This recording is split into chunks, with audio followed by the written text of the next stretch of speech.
As Batman, you must handle the widely varied tactics of your criminal adversaries. Some will try to distract you with bizarre gimmicks.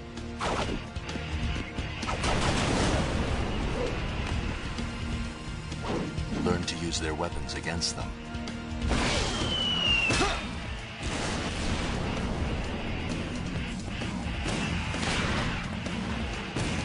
These quirks have a pattern. Recognizing them is the key to winning.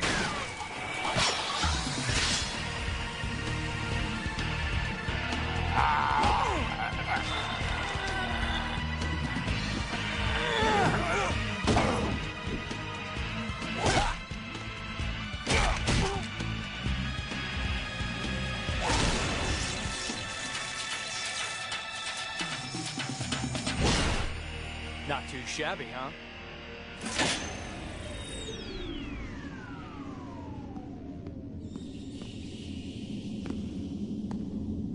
Better, though your execution could use more finesse. Hey, it gets the job done. Speaking of jobs, yours is to get a replacement for this one after school. You still got that plastic mini vid cam?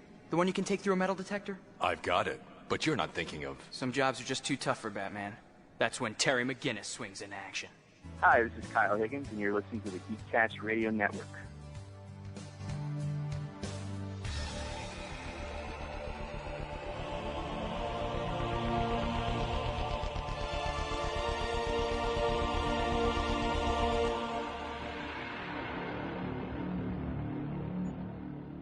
Hello and welcome to Legends of the Dark Knight. I'm your host, Steve Megatron Phillips. Joining me in this adventure into Neo-Gotham is... Steve, Joe, and Mike. Welcome back, sir. Hello. Yes, it's been a while for us. You bought a house. I've had other issues going on. I think people have heard that. I think people may have heard that in the last episode. Yeah. Possibly. Yes. The last episode was about a month ago, so it's not too bad. But we are back, and we are going to be getting these going, and getting the show kind of rolling on here. Batman Beyond. There's not a lot of news other than the comic. I guess we could talk about that briefly, even though this isn't the pull bag. We can talk about the. Briefly, for me, I was really skeptical about the Justice Lords of Gotham crossover between Justice League Beyond 2.0 and Batman Beyond 2.0. But I read it, both titles, both of them are digital firsts. I absolutely loved it. I thought it was great. Justice League Beyond 2.0 is going away for now, and Batman Beyond 2.0 is going weekly. This next arc that they are starting, it's going to be amazing. The Phantasm is returning, and we're finally going to get answers as to what the hell happened between Terry and Bruce, between Adam Beechen's old run and when Kyle started his run. I'm so excited for this new arc. I cannot wait. Saturday, this title comes out every Saturday. Saturdays can't get here fast enough, honestly.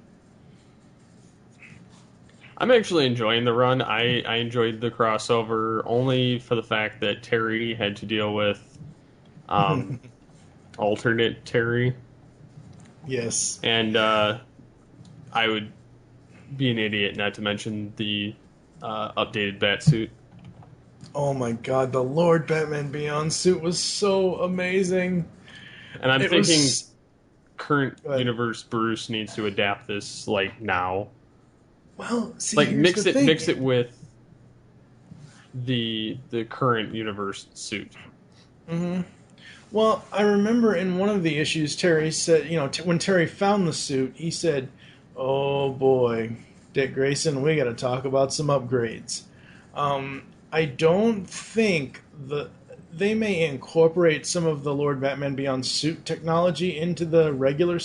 I don't think the suit design is going to change. I think it's still going to be the classic black and red. At least that's what I can tell from all the covers that I've seen for the upcoming issues. But if they incorporate some of the technology from the Lord Batman Beyond suit, that would be amazing. It's honestly, it's been such a solid run, both the 2012 run and now, the 2013 to now run with Kyle Higgins and Tony Silas and Eric White, and they're going to be having a new artist join Tony Silas on this next arc. I love how open these guys are, because I mentioned to Tony Silas, I think on Facebook or Twitter or somewhere, there's a shot in the cartoon series, I forget where it is. It might be in Return of the Joker, I don't remember, but it's Batman on TV. So it's basically Batman foiling a robbery of an electronics store, but it's him standing, and then all behind him is him on all these TVs. And I said to Tony Silas, I'm like, would love to see this, in the comic. He said, I'll see what I can do about the next arc. I love how open those guys are about their love for the universe and their love for the property. I mean, Kyle Higgins, the dude has ripped my heart out several times in the crossover arc. Yeah, he just wants you to think he's going to do the evil killing. Yes. And see, and I'm not going to spoil it for anybody, because you and I are eventually going to review those on the pull bag eventually down the line. I don't know when, but eventually.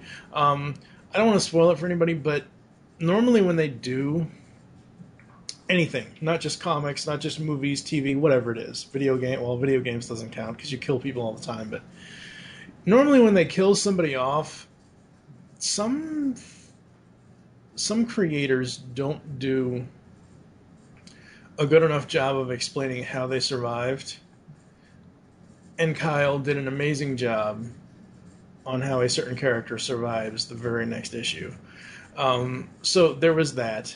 He ripped my heart out with that issue. And then the final issue, when T says, Terry, I wasn't exactly honest with you about something. And then we see that the Justice Lord's timeline has a certain character that would mean a lot for Terry to see. Mm-hmm. It just, oh my God. I mean, I'm like, I can't see right now. Just from talking about it, it makes me emotional just to think about the damn thing. But no, in the hands of Kyle Higgins, I fully trust him with Batman Beyond universe. It's building upon what the show was, and if we can't have a Batman Beyond cartoon, I'm very thankful and very grateful that we have these digital comics, because they are just amazing. Oh, yeah. So, I think we're going to get into some episodes today. We'll be back in a moment. Social meltdown. It's too painful to watch. Hey guys, I think we're looking at a packed house on Friday. Relax, Howard. Forget the A-list. It's degrading. Only politicians chase after people who don't like them. Terry, Max, and I are definitely going to be there. Think of it as quality over quantity. Gotta run. Small intimate party might be fun.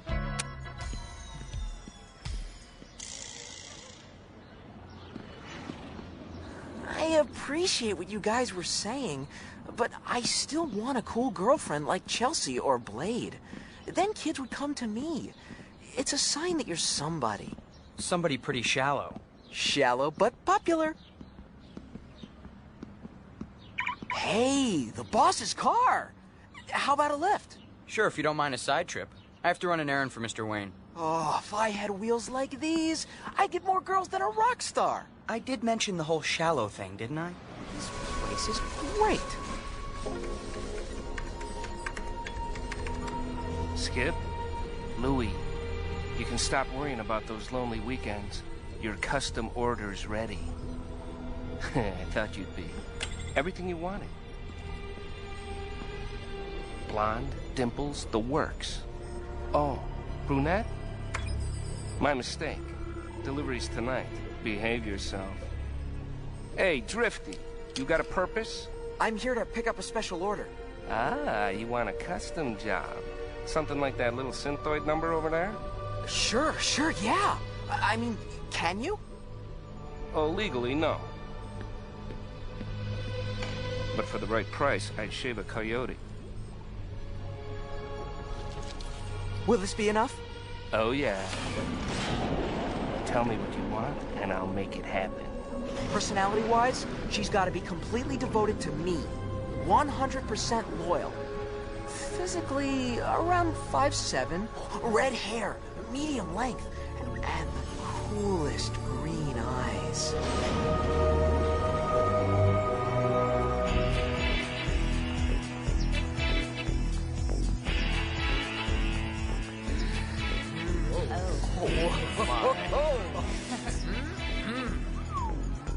What's your name, doll? I don't know. First day jitters, huh? Hill High can be friendly if you've got the right friends. No thanks. I'm only interested in him. Excuse me, Nelson. She's out of your league. Your friend got a name, Groot? Cynthia. Gotta run.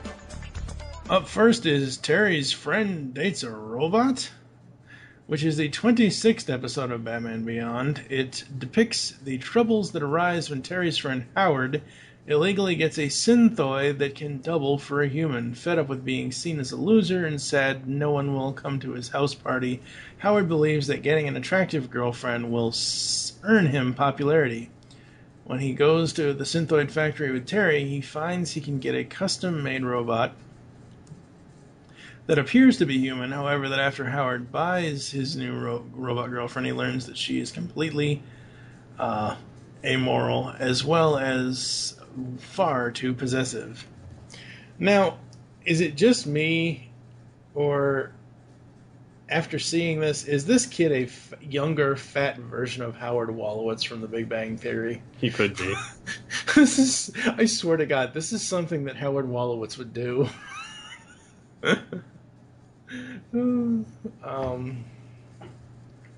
What did you think of this one? Honestly, it's almost like the girl who loves Power Glide.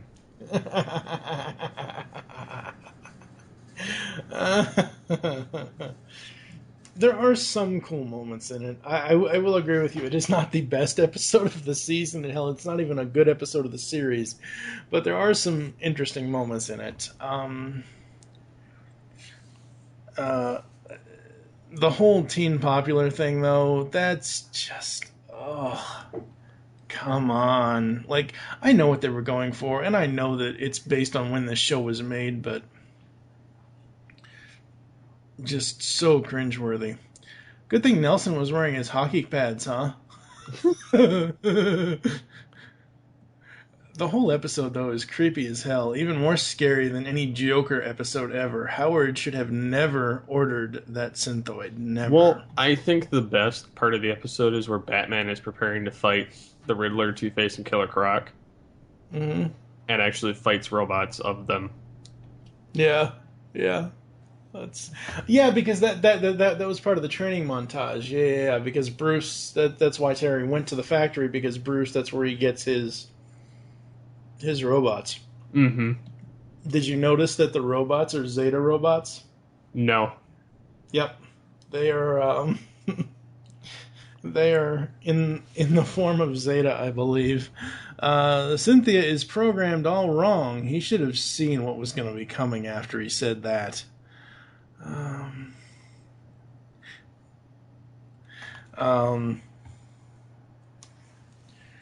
And of course, Howard does the stupidest thing ever. You should never say you want to see other people to your robot girlfriend, who is psycho. Yeah, that was pretty stupid. Yeah, pretty stupid. The animation in this was really cool. I love the image of Batman appearing in Howard's glasses fighting Cynthia. I love the music that comes up in that. Like, when you see Cynthia creeping around the locker room, that's just some creepy music behind her. That's awesome. Let's see. I guess getting into some production notes. According to the commentary for The Egg Baby, Max Brooks inadvertently believed that the producers were unhappy with his performance as Howard Groot. He just walked in and overheard complaints, which he thought were about him. The complaints were actually about a then-released movie. He was thus surprised when he was later asked to reprise Howard in later episodes, and misunderstanding was resolved. For trivia, the Golem makes an appearance here while Howard is exploring the Synthoid factory. Bruce Timm has stated in various audio commentaries that he admires the Buffyverse and the Rebirth. And in the Rebirth Part 1 commentary, he said that he was asked to make a Batman Beyond like Buffy the Vampire Slayer, which is very popular at the WB at the time. Curiously, 1 year and 1 month after the airing of this episode, Buffy aired an episode with plot points similar to this one, in which a misfit creates an android girlfriend, who also goes haywire at a party. Stan Barkowitz stated he wanted to put Killer Croc in the show as his reptilian physiology allowed him a longer lifespan. However, other than this robotic version, he does not appear. Max saying, "Hope I wasn't out of line with that RoboBim crack," is likely a reference to the series Get Smart, in which Maxwell Smart, played by Don Adams, frequently says it after insulting someone and hitting them with no effect. This is later echoed in the Batman episode The Icy Depths, in which Alfred, whom Max shares traits with, uses another signature Get Smart line when his history as a secret agent comes back to haunt him. Would you believe? I like this episode. It's not the best episode of the day, but it's not the worst one. Yeah, I mean, it's among some of the worst ones. I'm not quite fond of it. Oh, yeah, no, but like out of the ones that we'll talk about today, it's middle. I would say it's middle of the road. Yeah, that remains to be seen. Do you know who was who played Mr. Groot or Groot or however you say Howard's last name? No. You know who played his father? No. Donut. Homer? Dan Castellaneta. Oh man.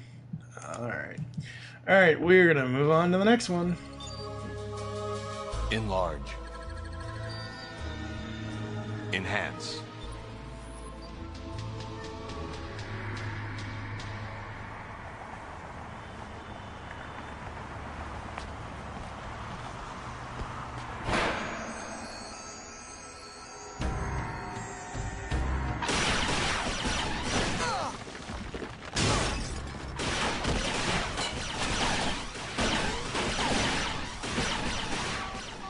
Yes.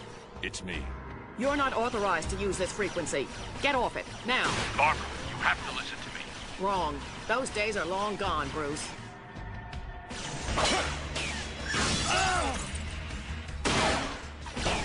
Terry. A little busy right now. Put your visor through a frequency scan. Why? Because I know who's behind all this. And I'm betting he's there right now, hiding behind an illusion. Spellbinder. Hold your fire! This better not be a trick. Sorry.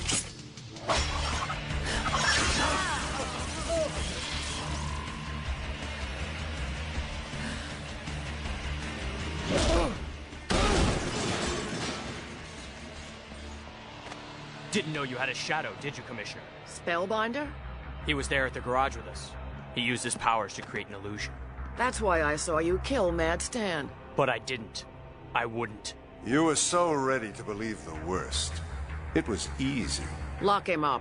Next up is Eyewitness. Batman makes an enemy of Commissioner Barbara Gordon when she sees him murder a criminal in cold blood. Now he is a fugitive from the GPD, led by someone who not only knows his secret identity, but knows every trick in the superhero book. This episode was awesome. This is by far the best Spellbinder episode. Yep. I loved everything about this, from the music to the animation. I thought the animation was so well done around Spellbinder and around how he made Barbara think what she saw. Terry having to actually turn to Max, to Bruce and Bruce and Barbara being at odds. It all lined up. And what was interesting was how they got rid of Mad Stan. Yeah. He ended up in the room. He ended up in the VR room the whole time. It's one of those things where it doesn't seem as if Terry's been on the job so long, and you would think that she would be the way that she is. Like, she's not going to cut this kidney slack as Batman. She's not going to cut Bruce's new chew toy any real slack or give him any real credibility. Even though he is telling the truth and he is doing the right thing. Bruce believes him, and that's great. I do like how Terry is not just going to take this lying down. He's going to go out and investigate and find out what the hell actually happened. And by the end of it, we almost have a complete copy of a few BTAS scenes. I'm not saying that that's a bad thing, but like with Batman on the roof and the cops down below, I mean, there were a few times where I remember BTAS scenes like that with Commissioner Gordon instead of, Commissioner James Gordon instead of Barbara.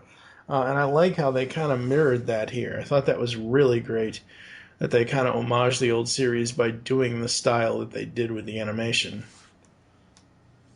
Yeah, they tended to do a little bit of that here or there throughout the series, but no, I mean it's an interesting take on Spellbinder, kind of almost giving you that Scarecrow feel, like they're seeing something they aren't. Mm-hmm. Yeah, I mean Spellbinder is kind of like a futuristic Scarecrow, but I like Spellbinder a lot better than Scarecrow, actually. Scarecrow, I think, is overused in a lot of things. Kind of like the Joker? Well, no, not really. I don't know. Scarecrow just isn't one of my... between Scarecrow and Man-Bat, I would take Spellbinder over the two of them. But you said between those two, who would you take? No, between Scarecrow and Man-Bat, I'd say the hell with both of them and take Spellbinder over them any day. I'd take Scarecrow out of the two, but yeah, probably. As far as some continuity, when talking about tea and crumpets, Bruce claims he learned the former from the best, obviously referencing to Alfred. That was kind of sad, especially after Ephraim's death recently. Watching, hearing him say that, it really meant a lot more for me than when I originally watched the episode. Yeah. Let's see what else here. Spellbinder holds Stan in the same type of virtual reality booth that he used and hooked up, as I said before. Mad Stan's full name, Stanley Lebowski, is revealed. He's one bad dude. He's the dude. Yep. You know who voices Mad Stan? Henry Rollins. Mr. Angry himself, Henry Rollins. Yeah, he was also one of the Jokers. Yes, he was. Overall, this episode, I really enjoyed it. I enjoyed it more than the other Spellbinder. I mean, I like Spellbinder's introduction. I think it's that middle episode that he did where we got introduced to the VR room. I think that was the one that I didn't really particularly care for. But this one was kind of spot on. Any other final thoughts before we get to the final cut? Not a bad episode. Alright, we'll be back in a moment. So, the big guy's in Malaysia? Yep, taking care of some personal business. You do know they've just had a major typhoon in that area. Yeah, no way for him to give me any orders. Now ain't that a shame? Aren't you worried? Believe me, Max, this is not a man you worry about. I wasn't talking about him. Hey, I can handle Gotham for a few nights without his help. Whoa! That almost scratched the paint job.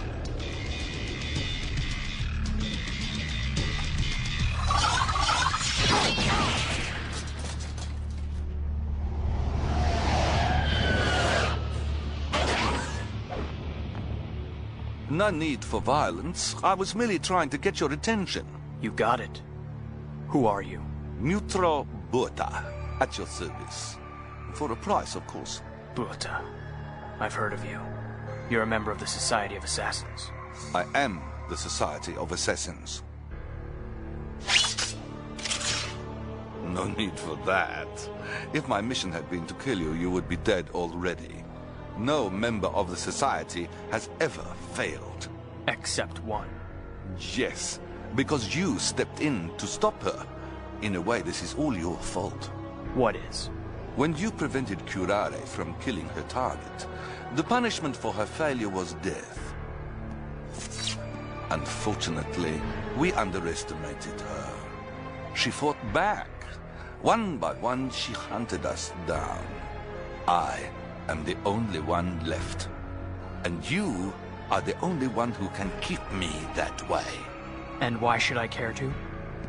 Because when she has finished with me, she will come after you. Thanks for the warning. I'll be sure to look for your name in the obits. I thought you might feel that way, so I took the liberty of providing a little incentive. I planted a bomb in your city, a rather large one, set to go off unless it receives a properly coded signal from me every 12 hours.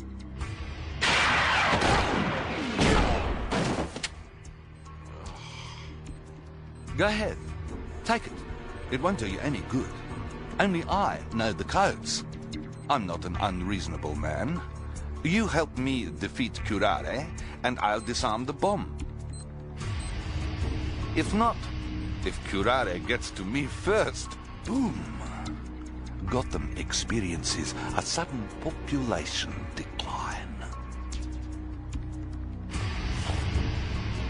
Up next is Final Cut, the 28th episode of Batman Beyond. Let's see here. The episode depicts return of Curare, who has successfully eliminated the rest of the Society of Assassins, save one. That last assassin appeals to Batman for protection, backing up his appeal with a bomb threat against Gotham City. Dun dun dun. I like this. It's interesting that we see Curare again. I like the story that the other assassins tell. That if you are a member of the League of Assassins and you fail, your penalty is you die. And she essentially fought back and killed everybody. I think that was really, really cool.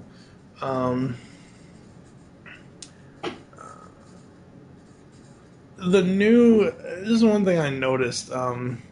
When Terry isn't going old school and using the Batarang and swinging on the rope, the new Batsuit, the Batman Beyond Batsuit, that thing has unlimited Batarangs. I mean, he fired at least 20 of those things at once. That was kind of cool. Mm-hmm. What about you on this one? I kind of like the idea of Curare. Mm-hmm. I think it's funny that they call it the Society of Assassins. Yeah. Instead of the League. But I'm not an overall fan of the character. Mm-hmm. Just because, I mean, one, she's some goofy blue chick that runs around with a sword that's enough to slice through telephone poles and cars. And yeah, that sword is awesome. I'm not denying that. I'm just saying. Yeah.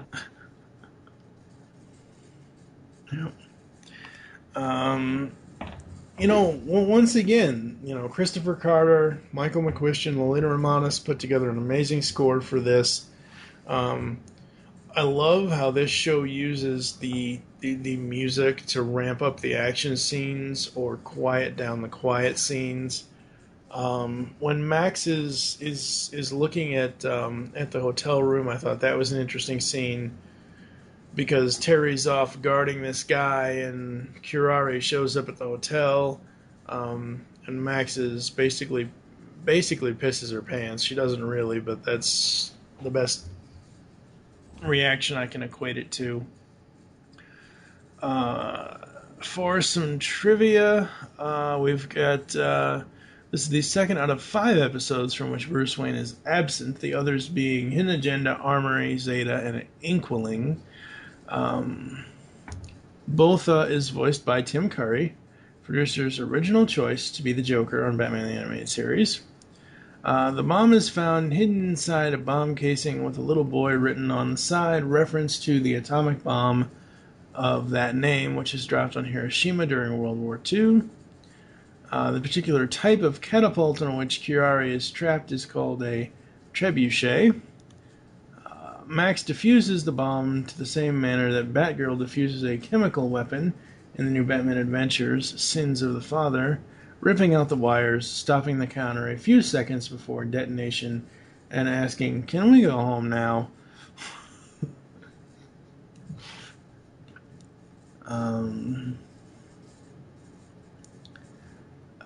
Overall, I like this one. I think it's a good episode. It's by no means a bad episode. It's nice to kind of see Max trying to figure out what she's getting herself into, if she really wants to be a part of the Batman Beyond universe. And after a while, she just kind of goes back to, yeah, sure, no problem. But she was scared witless in this episode. Mm-hmm. Max is no Robin. Hell, she's not even Alfred at this point. I mean, she's just Max. Yes, smarter. Yes, she is smarter than Damian, but she doesn't have the Al Ghul genes in her to be as lame as Damian. Did you have any other thoughts on this one? Nope. Alright, we're gonna move on. An out-of-control child, a parent's worst nightmare. I'm Dr. David Wheeler, child psychologist. With the tough new parental liability laws now in effect, mothers and fathers can no longer afford to ignore their children's problems. Are they staying out too late? Ignoring their schoolwork? Or are they involved in something worse? Whatever the problem is, I can help. At my ranch only minutes from Gotham City, I offer the very finest long-term therapy for adolescents. Yes, it is expensive, but think about the alternative. It's getting to be a ghost town in here. Cold and flu season? More like Dr. Wheeler and that ranch of his. All this? Come on, Chels. Come on yourself. The parents are scared. They're sending their kids off to therapy by the busload, as if they needed it. Sean needed it. Lots and lots of it. Yeah, but what about Alexa and Jamal? And Adam Stepnick? Adam got sent away? But he makes those beautiful paintings. Except sometimes he uses other people's walls. Well, I guess if a kid's parents want him to get therapy, it's not like we can do anything. Speak for yourself. I'm going to email the principal, rattle his cage. Careful, Chels. Hey, it's like a letter to the editor. My dad writes him all the time. The second to last episode is The Last Resort. Let's see here. Depicts the founding of a rehabilitation clinic for troubled kids, which becomes hugely popular with the parents of Gotham City. However, Terry becomes suspicious and investigates, finding that the clinic's doctor is subjecting his students to brainwashing. This one is your classic, privately run, state-run, government-run child care facility thing that they're doing more than it's basically juvie, but it's like 10 times worse than juvie because this guy is being a complete douche by brainwashing these kids into doing whatever they want, and he's getting the parents to send him all of their kids no matter what. I mean, he's basically he has this whole propaganda to the parents where, is your teen acting out? Are they doing this? Are they watching TV the wrong way? Are they looking at you wrong? Just because they said no means, it's all this thing just to have all these kids, come line up and be in this clinic.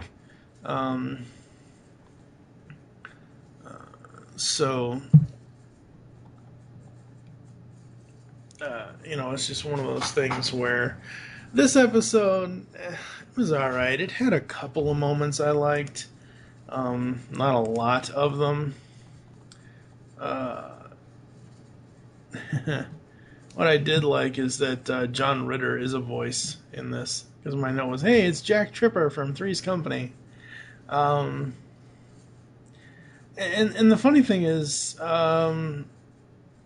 this type of episode will be repeated later a little bit.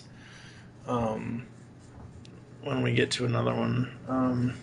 What I did like about this, I absolutely love about this episode, is that we see Terry in action more than Batman.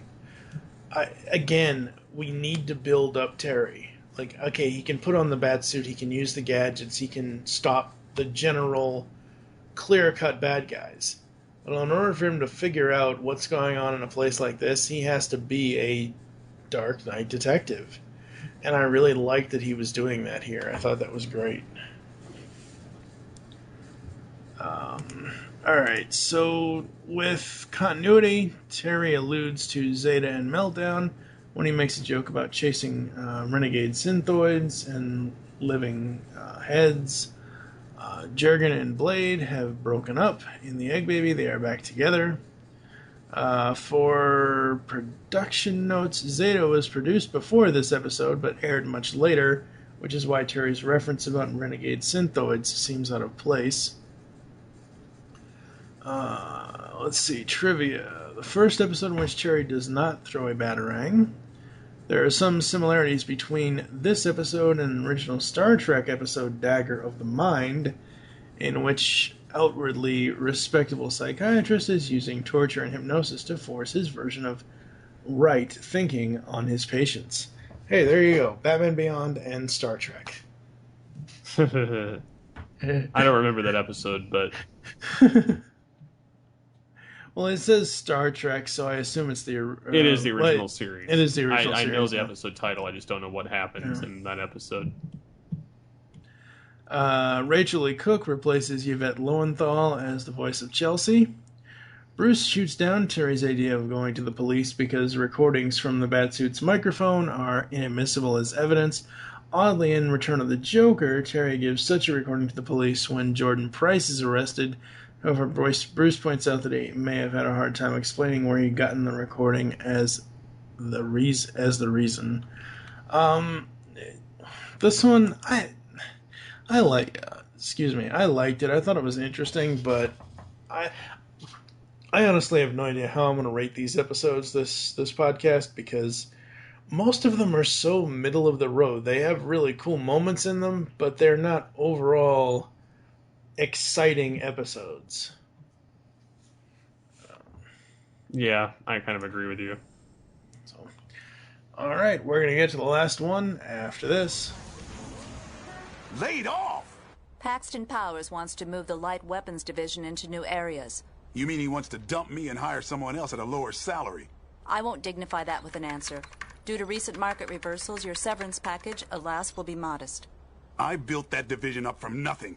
I was in special forces. I've got degrees in electronics and engineering. They'll have to hire 2 people to replace me. Take it easy, Jim. Look, Karen, I just got married. I'm remodeling the house. I've got alimony. Things are tight. I mean, you started out as my assistant.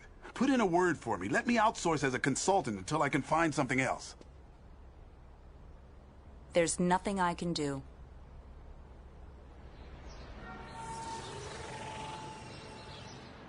But the electrical contractor comes tomorrow, and I've got to get a check to Mr. Sweem for the new drapes. What can I do to help, Dad? Hey, everyone stop right now. You're looking at the best weapons designer around. Other companies are already bidding for me. This layoff is a huge blessing. Now let's stop all this panic and go out to dinner. Jared's buying. Sorry, Jim, but the military is cutting back. Hey, I'm lucky to have a job. We've got a project coming up you'd be perfect for. Can you hang on for 18 months? What can I say, Jim? These cutbacks affect everyone. Force Tech can't afford to bring you on board. Force Tech has a short memory, Ishvan. I've helped you guys out before, under the table. And we paid you generously. Of course, there are certain unofficial job opportunities. Last up is Armory. That's all I want to say. No. Really? That's it? Yeah. Come on. Terry, Dana, and Max attend a birthday party for their friend Jared. The crowning touch is his stepfather's present, a new car. Jared's mother, Lorraine, remarks on the extravagance, but Jim says that nothing is too good for his family. And then it shows that he gets laid off by Paxton Powers eliminating the division, which is light weapons manufacturing, and merging with another. You can kind of guess where this is going from here. He works in weapons, and he gets laid off. Yep. Vengeance will be laid. Yep.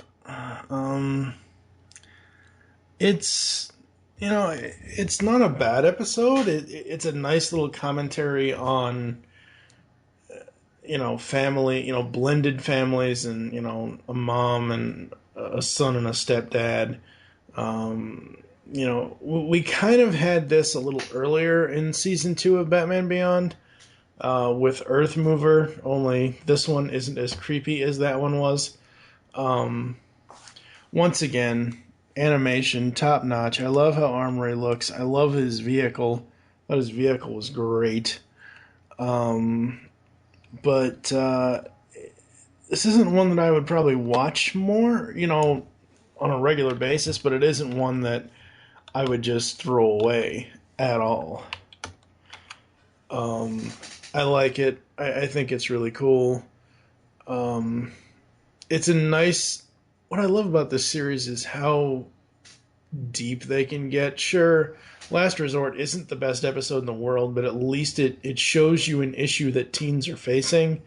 And in this one, it shows you that issues that a new family has to face. And, Jared and his mom tell Jim, hey, look, if you'd have just come to us, we would have figured this out without having to become a criminal. Mm-hmm. So there is that.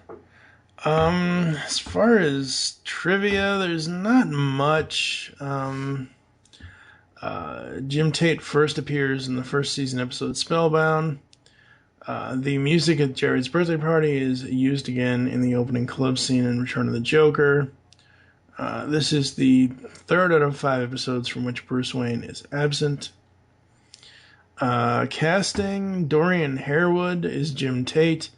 I know him. I know his voice. He's done a lot of stuff.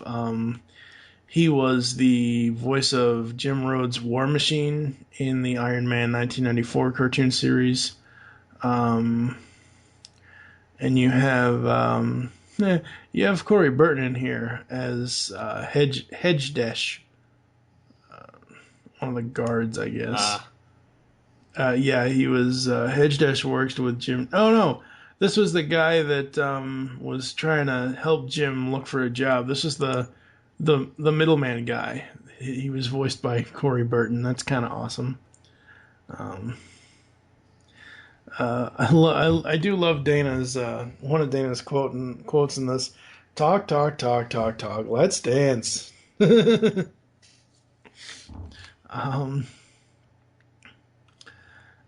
Armory, it's a middle of the road episode, kind of bordering on bad, but it's not cringeworthy bad for me. It probably might be the one that I rate the highest today, only because I have a slight personal connection. Because, my parents got divorced when I was 2. When I was 6 or 7, my dad started dating this chick, and they got married when I was 7, almost 8. So I kind of see where they were going for with this whole new family thing. Any other thoughts on Armory? Nope, I think that's it. All right, we're going to take a break, and we're going to come back, rate these episodes, and then we'll tell you how to get a hold of us after this. Synthoids get reprogrammed. These things happen. We can still be friends. Friends? Friends? Wrong thing to say? Is it ever the right thing? Grab your helmets, because it's time to assemble Mask. Mask Mayhem is here with your hosts TFG and Mike, Optimus Solo, and brand new host Toon Master Tim. This podcast, covering all 75 episodes of Mask, will feature in-depth analysis of every episode, talking the toys, and more. Mask Mayhem will run 30 podcast episodes. You can find us on iTunes and www.geekcastradio.com. So get your spectrums ready, as podcasting is the ultimate weapon. Hello, geeks. Want a podcast that covers a vast array of topics with no rhyme or reason? Then check out Altered Geek Unlimited, where the topics fly more or less off the cuff. We cover media news, TV, our favorite geek products, and of course, your feedback. So get altered, get geeky with the Altered Geeks every Friday on the Geekcast Radio Network.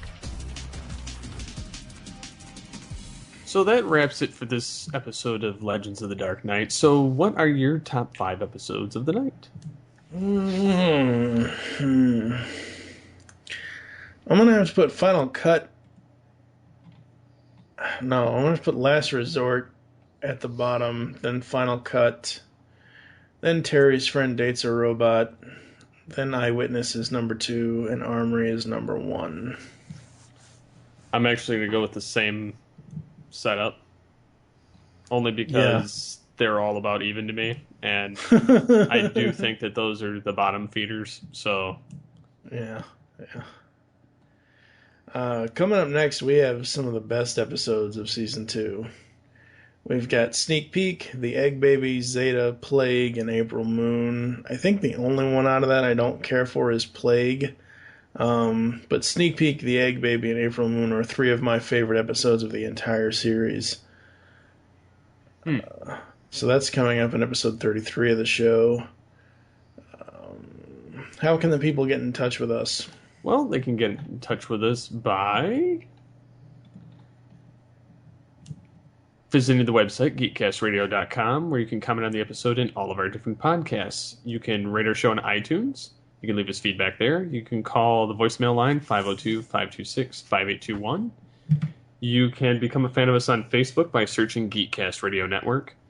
You can follow myself on Twitter at SCP21, and yourself? TFG and Mike.